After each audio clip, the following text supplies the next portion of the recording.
Encore de la couture? Oui, mais là, c'est thématique. Ça colle. Enfin, ça colle. Ça coud. Salut YouTube, c'est Maui. Bienvenue dans cette nouvelle vidéo de Toi-même tu fais. Le tuto du jour sera bien utile pour avoir à portée de main tout ce dont vous avez besoin pour réaliser de grands chefs-d'œuvre. Une ceinture de bricoleur ou de bricoleuse, ou les deux. C'est facile à faire, c'est rapide, donc vous pourrez être fiers de vous en un rien de temps. Puis c'est une chouette idée cadeau pour les papas bricoleurs ou les mamans bricoleuses ou la crise de la quarantaine. Ah non, c'est plutôt une Porsche ça. Ou de la fin de la quarantaine. Je vous mets un lien dans la barre d'infos pour télécharger les patrons. Je ne sais pas encore comment je vais faire, mais j'imagine que d'ici à ce que je publie cette vidéo, j'aurai trouvé. Enfin, j'espère. Action! Pour ce tuto, vous aurez besoin de tissu, d'un morceau de carton, de biais, de ciseaux, de fil, d'épingles et d'une machine à coudre. Toujours pas trouvé de nom satisfaisant pour cette machine.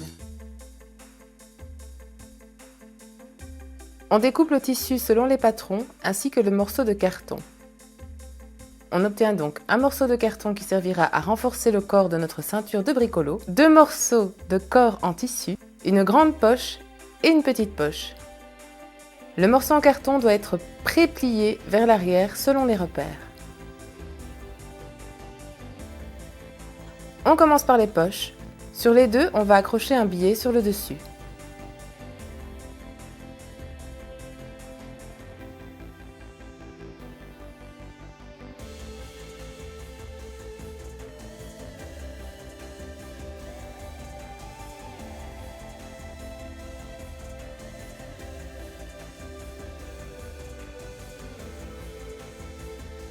Une fois que c'est fait, on superpose les deux morceaux et on fait coïncider les bords.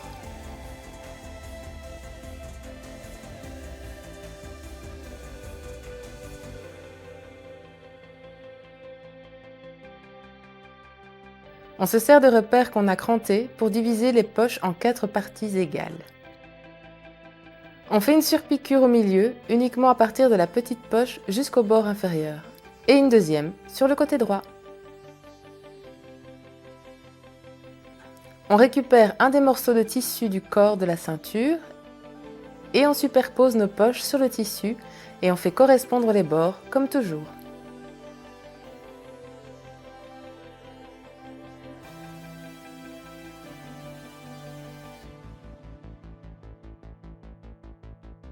Excellent!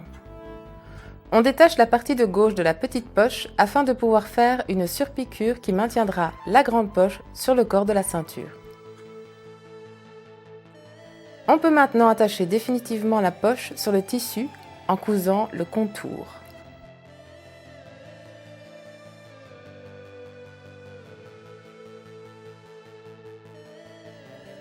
Maintenant, on s'attaque à l'assemblage.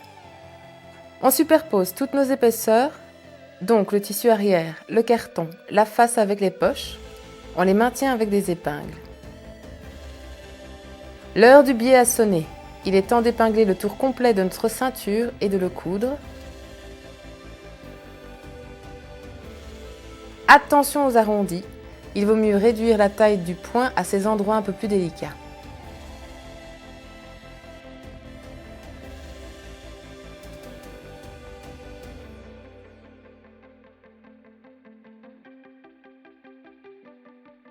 Une fois que la galère est finie, il ne reste plus qu'un pas à faire.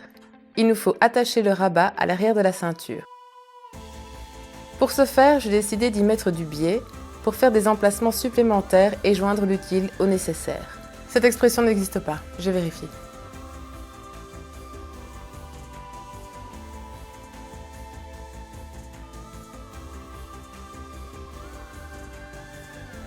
On surpique à travers toutes les épaisseurs en vérifiant que cela comprend le rabat arrière pour les maintenir.